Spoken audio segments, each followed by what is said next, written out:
Günbatar köpetağını eko ulgamlaryny köp taraplyny öwrenmek, gorap saklamak maksady bilen 1979-njy ýylda döredilen Sünt Hasardagy Döwlet Tebigi Gorakhanasynyň esasy wezipesi. Bu ýerdäki ösümlikleri haýwanat dünýäsine degişli dag tekesiniň, dag goşunyň, jereniň, gulanyň, turajyň we beýleki gymmatly haýwanlaryň görnüşlerini sanyny dikeltmek, goralyş usullaryny we biologiýasyny öwrenmekden ibaratdyr. Ahali welaýatynyň Beherden Balkyny welaýatynyň Gydylarbat hemde Magtumly etraplarynyň şäherlerine ýerleşýän Sünt Hasardagy Döwlet Tebigi Gorakhanasynyň umumy meýdany 30 000 hektardan hem geçýär. Oly merkezi, aýdary we çenleri bölümlerinden ibarat bolup, ol bölümleri biri-birine 50 kilometr töweregi daşlykda ýerleşýär. Sünt we Hasar daglaryny Köse dagynyň ama bir bölümini öz içine alýan merkezi bölümiň iň belent ýeri deňiz derejesinden 1638 metre ýetýär. Oly Hasar dagydyr.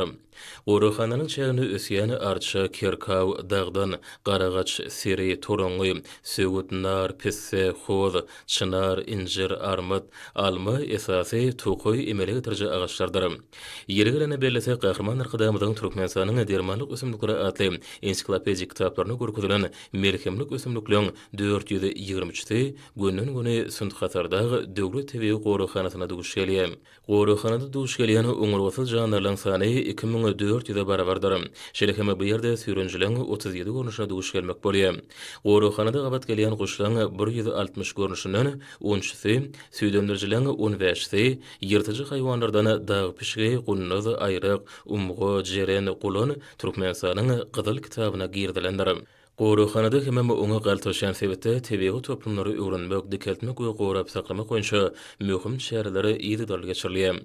Aslynda bu täsin gorakhana ýurdumyň günbatar sebäpiniň tebigatyny öwrenmek boýunça almy merkezi bolup durýar. Gorakhanyň almy bölüminde howany, suwlary, topragy, ösümlik we haýwanat dünýäsini öwrenmek boýunça geçirilýän işler bir purtadam togtatylmaýar. Geçirilýän almy işleň netijesinde ýürüti tebigat ýyly ýazgysy taýýarlanýar.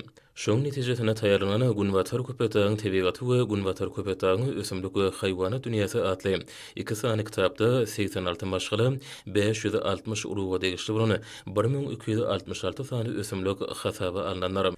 Gorakhanyň merkezi mülkündäki biýodurlugy köpeldiş bölümine turajy we sülgüni köpeltmek işi ýol goýulandyr.